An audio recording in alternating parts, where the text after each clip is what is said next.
महाराष्ट्राच्या मातीला नेहमीच एक वेगळाच सुगंध आहे। ही माती आहे छत्रपती शिवाजी महाराजांची, संभाजी महाराजांची आणि लाखो मराठी माणसांची, ज्यांनी आपल्या भाषेसाठी, आपल्या अस्मितेसाठी कायम लढा दिला।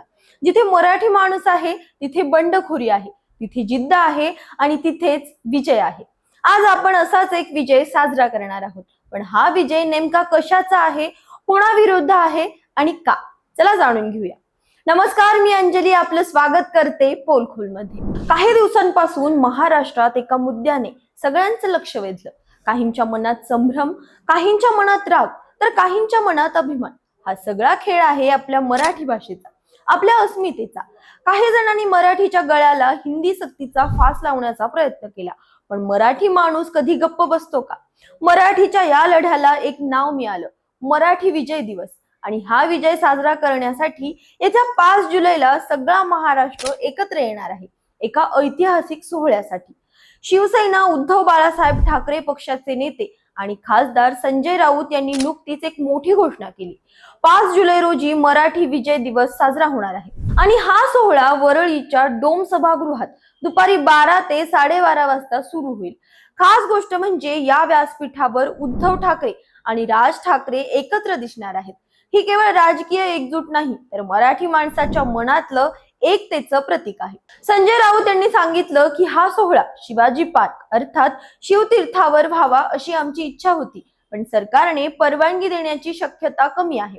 मग मनसे अध्यक्ष राज ठाकरे यांनी वरळीच्या डोम सभागृहाचा पर्याय सुचवला आणि सगळ्यांनी तो आनंदाने स्वीकारला। राऊत म्हणाले, हा सोहळा म्हणजे मराठीच्या विजयाचा उत्सव आहे। ज्यांनी महाराष्ट्राला कमजोर करण्याचा प्रयत्न केला त्यांच्या विरुद्धचा हा विजय आहे। सत्ताधारी पक्षातील लोकांनाही आम्ही आमंत्रण देत आहोत, त्यांनी येऊन हा विजय उत्सव पाहावा। आता तुमच्या मनात प्रश्न येत असेल की हा विजय नेमका आहे तरी काय? काही दिवसांपासून राज्यात हिंदी सक्तीच्या मुद्द्यावरून जोरदार वादंग सुरू होतं। सरकारने असा निर्णय घेतला होता की शिक्षणात हिंदी भाषा सक्तीची केली जावी, पण मराठी माणसाच्या रक्तात बंडखोरी आहे। मराठी भाषा ही फक्त शब्द नाही, ती आहे आपली ओळख, आपला अभिमान।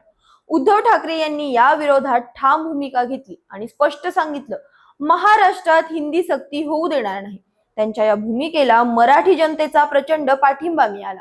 मुख्यमंत्री देवेंद्र फडणवीस यांनी यावर टीका करताना म्हटलं की उद्धव ठाकरे मुख्यमंत्री असताना हिंदी भाषेबाबतचा अहवाल आला होता आणि त्यांच्या पक्षाचे उपनेते त्या समितीत होते, पण उद्धव ठाकरेंनी नेहमीप्रमाणे घुमजाव केलं असा आरोप फडणवीसांनी केला। पण उद्धव ठाकरेंनी याला सडेतोड उत्तर दिलं। ते म्हणाले, आम्ही माणसाच्या एकजुटीमुळे सरकारला हिंदी सक्तीचा निर्णय मागे घ्यावा लागला।